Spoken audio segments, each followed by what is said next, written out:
Are your prints constantly failing? Does your printer only produce spaghetti that you can't even eat? Do you leave your printer running just to come back and see this? I wish there was a way I could just monitor my printer completely remotely and not have to be here. Well, I got good news for you then. Introducing the Print Guard system, an all-in-one tool to monitor and control your printer remotely. This bad boy can print so many good models without failure that all you need is more filament. And that's not even the best part. It's got a disco mode.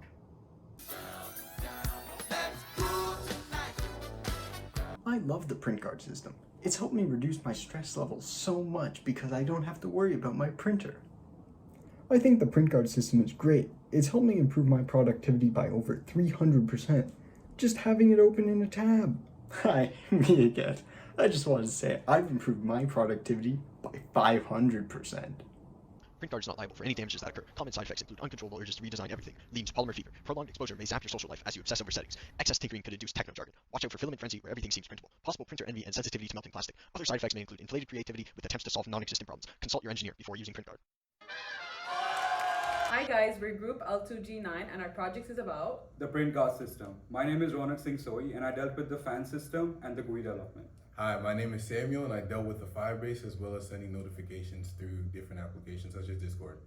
I'm Joseph and I worked on the printer API. I'm Basma and I worked on the temperature and humidity control sensors. My name is Cholin and I worked on the camera connection.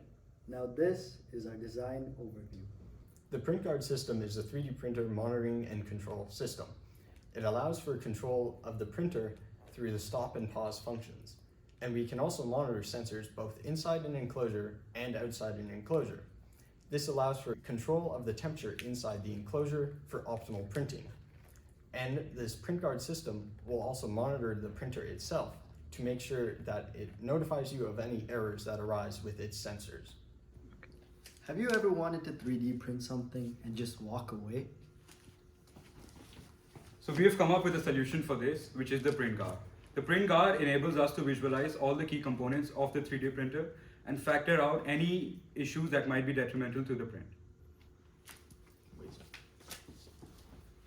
And you may be wondering, who's probably going to be able to use this Print Guard system? But you know who can? Me, you, your neighbor, your grandma, your grandpa. Who knows? Anyone. As long as you have a 3D printer. This is where the system starts with our temperature control sensors. We have placed both sensors inside and outside the printer's enclosure, creating a dual monitoring network that's always on guard. The real magic happens when we introduce our automated fan system, which kicks in to cool things down whenever our temperature's ideal range exceeds. Both of these systems will be controlled through the I2C communication protocol, where the Raspberry Pi will request temperature data to one Arduino and will then be relayed to the second Arduino, which will then determine what the fan speed should be set to. Another main part of the Print Guard system is the control of the printer and the monitoring of its sensors. The printer has an array of sensors that we can monitor and we can relay back to the user. These sensors are key to monitoring the print and how it's going. Now that the Raspberry Pi has received the data will now be sent over to the Firebase using a Firebase API. With the Firebase API, the data is stored there, and the Raspberry Pi will then check for any errors or see if there's any irregularities in the data. If there are any irregularities, the Raspberry Pi will then send a notification over to Discord and let the user know, hey, there might be an error going on.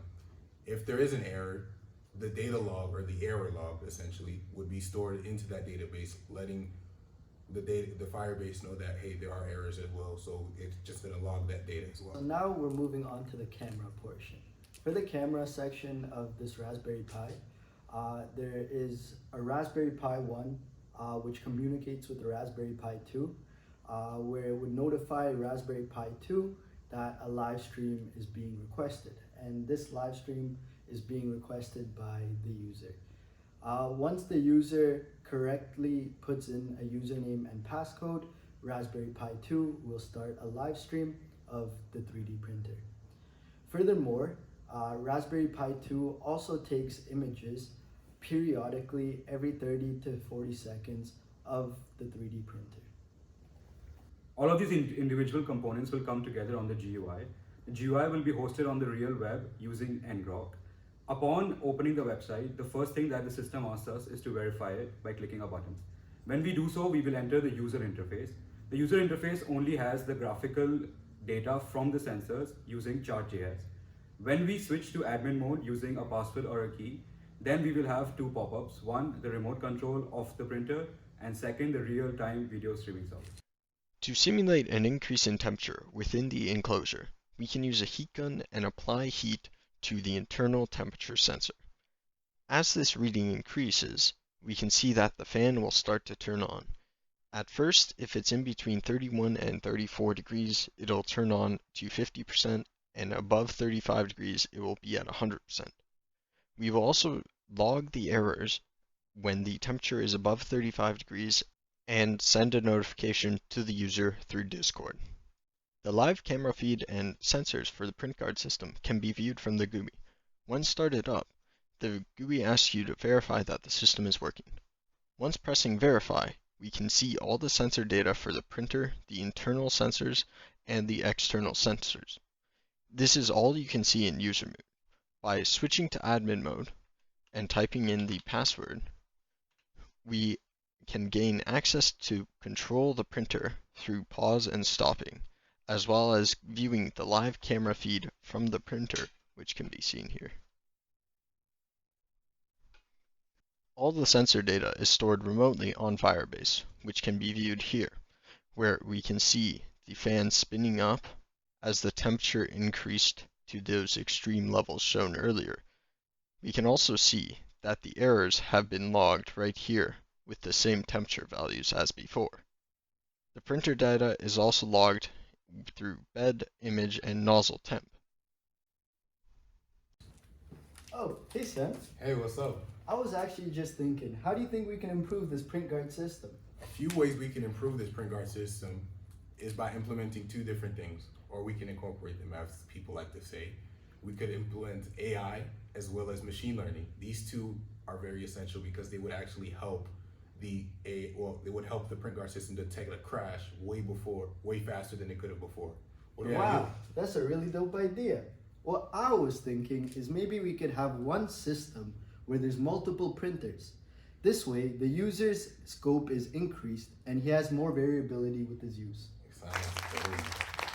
Throughout this project, I learned how to connect sensors to an Arduino and send the data to a Raspberry Pi through I2-C.